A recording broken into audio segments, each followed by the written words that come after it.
Hey, welcome back. I'm Vivek Bindra. I'm an international motivational speaker, leadership consultant and a CEO coach. I'm coming with a powerful topic जो मुझसे नीचे video के comment box में बहुत लोगों ने मुझसे पूछा, और आज का टॉपिक है 4 टिप्स और 4 सूत्रस फॉर सक्सेसफुल बिजनेस। अगर आप एक एंटरप्रेन्योर हैं, एक बिजनेसमैन है, 4 बातें आज मैं चर्चा करना चाहता हूं। आपके बिजनेस मॉडल में ये 4 चीजें हैं या नहीं है। अगर 4 में से एक भी मिस हो रही है और 3 है, असफल हो जाएंगे, आप नहीं चल पाएंगे, दूर तक नहीं जा पाएंगे। 4 चीजें हैं। पहले और दूसरा मैं इकट्ठा लूंगा, प्रॉफिटेबिलिटी और स्केलेबिलिटी। एक बड़ा व्यापार बनाना चाहते हैं, if you want to develop a high performing powerful business in the world, a world class organisation is what you want to develop, you got to focus on 2 things, profitability and scalability. कई ऐसे धंधे होते हैं जिनमें profit तो बहुत है पर स्केलेबल नहीं है। कई ऐसे धंधे भी हैं जो स्केलेबल तो बहुत हैं पर प्रॉफिटेबल नहीं है। You got to focus on both the things. कई फ्रेंचाइज आजकल बहुत सारे ग्रुप बन गए हैं जो बहुत सारे फ्रेंचाइजीज बांट रहे हैं, एग्जीबिशंस होती हैं, जाकर के देखिए। वो धंधे इतने स्टैंडर्ड ऑपरेटिंग प्रोसीजर से बने हुए हैं, सिस्टम्स और प्रोसेस पे बिल्ड हो रखे हैं, उनमें स्टेप्स दिए गए हैं, डिजाइंड सिस्टम्स और प्रोसेस दिए गए हैं जिसमें कॉस्ट वेस्टेज सब चीजों को सेव किया जाता है। पर फिर भी हम देखते हैं वो स्केलेबल हो गए हैं, वो बढ़ाए जा सकते हैं, उसमें नया सेटअप लगाना इजी है, उसको नया तरीके से रेप्लिकेट करना आसान है, पर ग्रॉस मार्जिन नहीं है, प्रॉफिटेबिलिटी नहीं है। बहुत सारे फ्रेंचाइज ऑपरेशन जैसे हमने देखे जिनमें स्केलेबिलिटी तो है पर प्रॉफिटेबिलिटी नहीं है। बहुत सारे ऐसे भी धंधे देखे जिनमें प्रॉफिटेबिलिटी बहुत है, क्योंकि आप एक्सपर्ट हो चुके हैं उस काम के, क्योंकि आप मास्टर हो चुके हैं, आप सुपर स्पेशलिस्ट हो चुके हैं, आपके बिजनेस में प्रॉफिटेबिलिटी हो गई है लेकिन स्केलेबिलिटी नहीं है, तो भी काम नहीं चलेगा। मैं एक उदाहरण देता हूं, लल्लू लाल गुलाब जामुन वाला। हे कम ऑन, कौन है लल्लू लाल गुलाब जामुन वाला? ये गुलाब जामुन बनाता है, इसका गुलाब जामुन बड़ा शानदार है। इस स्टोरी को सुनिएगा, धंधा बहुत बड़ा छुपा हुआ है इसके अंदर। इसके गुलाब जामुन में कितनी देर तक सिकाई करनी है, at what temperature to what degree does he have to actually boil the oil, और उसको किस तरीके से कितनी देर तक सेकना है, कितनी देर तक घुमाना है, कितनी देर तक करछी को चलाना है। उसका गुलाब जामुन जो खाता है कहता है, लल्लू लाल क्या गुलाब जामुन बनाए रे तू। और वो लल्लू लाल का गुलाब जामुन फेमस होने लगा। 5 रुपए का गुलाब जामुन 50 रुपए का बिकने लगा। कमाल का ग्रॉस मार्जिन है साहब, प्रॉफिटेबिलिटी ही प्रॉफिटेबिलिटी। लल्लू लाल की दुकान के बाहर लाइन लगने लगी। लल्लू लाल का बेटा इकोनॉमिक ऑनर्स करके आया, दुनिया की टॉप यूनिवर्सिटी में पढ़ के आया, उसने साथ में काजू बादाम और डलवाया, पैकेजिंग को स्मार्ट किया, पोजिशनिंग अच्छा किया, शोरूम के बाहर बड़ा अच्छा एल्यूमिनियम कंपोजिट पैनल का बोर्ड लगाया, लल्लू लाल गुलाब जामुन वाला। सिंस 1975 लल्लू लाल का नाम बड़ा फेमस होने लगा। लल्लू लाल को मुकेश अंबानी ने बुलाया कि लल्लू लाल तेरा गुलाब जामुन खिलाइए हमारे को। लल्लू लाल का नाम बहुत बढ़ने लगा। उसको लंदन में क्वीन ने बुलाया, लल्लू लाल तेरा गुलाब जामुन खाएंगे, क्या गुलाब जामुन बनाता है यार, खिलाओ हमारे को आके। बराक ओबामा के ऑफिस से फोन आया कि लल्लू लाल तुम्हारा गुलाब जामुन खाना चाहते हैं, और लल्लू लाल पहुंच गए अमेरिका, वहां भी गुलाब जामुन खिलाए। अब लल्लू लाल का धंधा बड़ा हो जाएगा। यस नो, एक कम ऑन, ध्यान दीजिएगा। अब लल्लू लाल का धंधा बड़ा हो जाएगा क्योंकि वो फेमस हो गया है। Yes no? नो, बिल्कुल नहीं होगा। क्यों? क्योंकि लल्लू लाल के धंधे में प्रॉफिटेबिलिटी है पर स्केलेबिलिटी नहीं है। क्योंकि आज भी गुलाब जामुन लल्लू लाल खुद ही बनाते हैं। उन्होंने आज भी गुलाब जामुन बनाना किसी और को नहीं सिखा पाए। क्यों?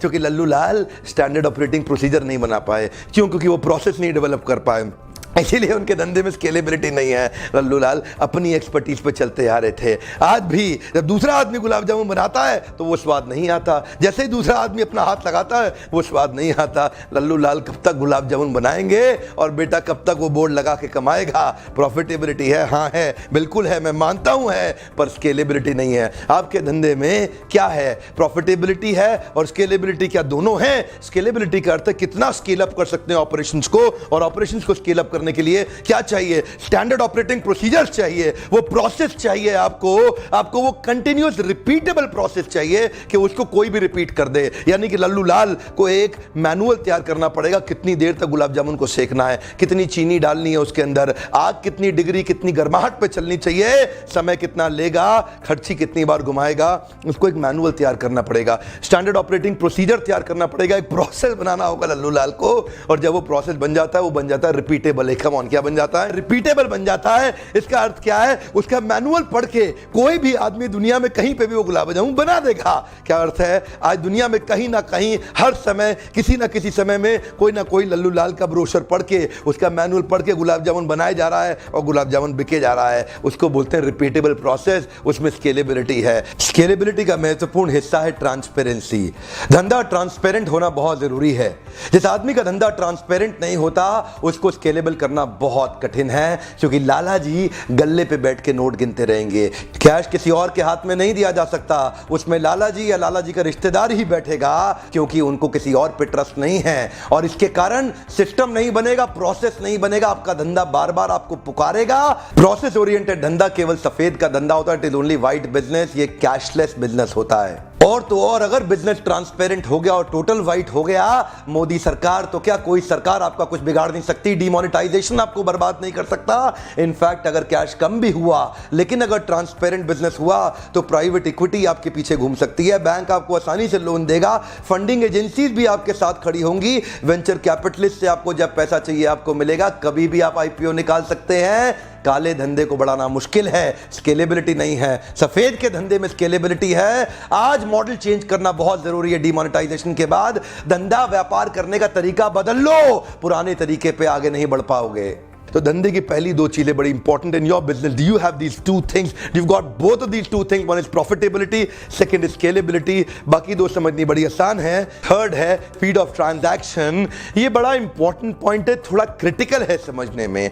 हर एक पैसे का एक बाइंग रेट और एक लेंडिंग रेट होता है। There is a buying rate and lending rate, the money in the market.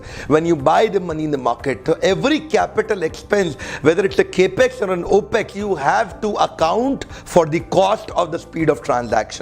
अगर आप एक्सपैंड कर रहे हैं, you are expanding without managing the gross margin. आपकी अगर ट्रांजैक्शन का पैसा लेट आता है, व्यापार करने के बाद, आपका धंधे का ट्रांजैक्शन होने के बाद अगर आपकी इनकम रिकवरी बहुत लेट होती है, it actually hits on to your operational excellence, it hits on to your gross margin. और अगर आपका ग्रॉस मार्जिन नीचे हो जाएगा और आप पैसा लेकर के एक्सपैंड करते चले गए, बहुत ही अनहेल्दी साइन है। ये एक बहुत बड़ा कारण है कि बहुत सारे व्यापारी लॉस में चले जाते हैं। और रोज जैसे उन्होंने देखा कोई अपॉर्चुनिटी मिला, फटाफट लोन ले लिया और धंधा कर लिया, लेकिन अगर स्पीड ऑफ ट्रांजैक्शन ठीक नहीं है और उस पैसे को ठीक से मैनेज नहीं कर पाए, that become one of the reasons जिसके कारण वो लॉस में जाकर के पूरा सब बंद हो जाता है, एकदम चौपट हो जाता है। एक उदाहरण लेते हैं। आपने मार्केट से 1 लाख रुपया उधार लिया 12% पे।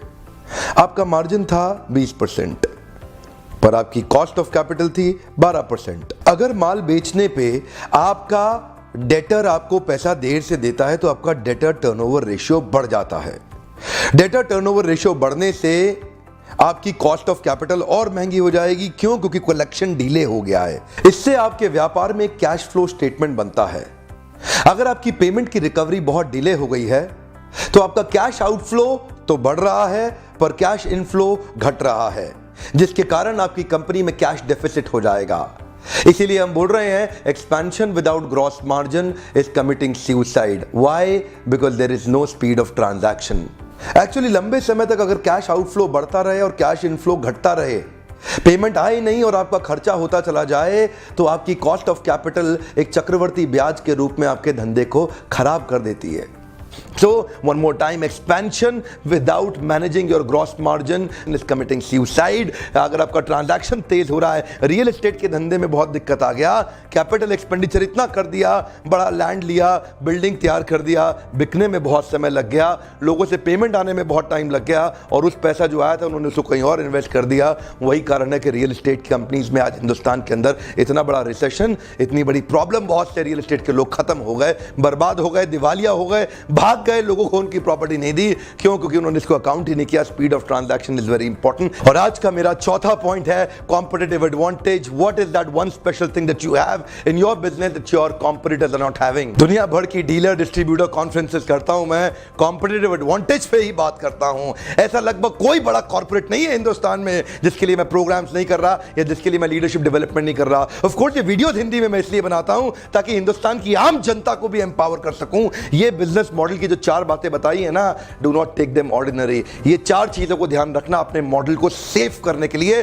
कॉम्पिटिटिव एडवांटेज बहुत इंपॉर्टेंट है।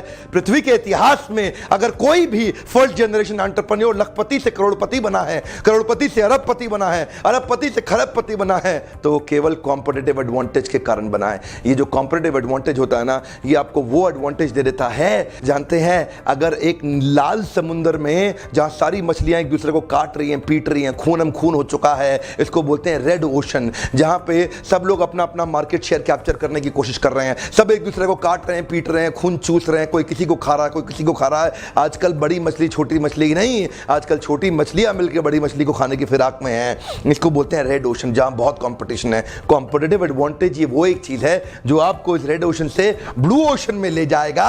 और ब्लू ओशन क्या है? जहां पूरा मार्केट शेयर आप ही का है, and then you are the competition, there is no competition. Here there is lot of competition, but here you are the competition, there is no competition, because you are the only one, you are not the number one, you are the only one. Look at this, he is number 1, he is number 2, there are other numbers, he is number 1, he is number 2, बहुत numbers हैं, but here you are the only one. If you try to be the best, you will be number 1, but if you try to remain unique, you will be the only one. Competitive advantage gives you uniqueness. अगर आप number 1 होने की कोशिश करेंगे, अगर आप best होने की कोशिश करेंगे तो number 1 हो जाएंगे इसमें। लेकिन if you remain unique with your competitive advantage, आपके ऊपर वो advantage जो आपके competition के पास नहीं है, आपके पास वो कौन सी ताकत है? Why should your customer buy from you?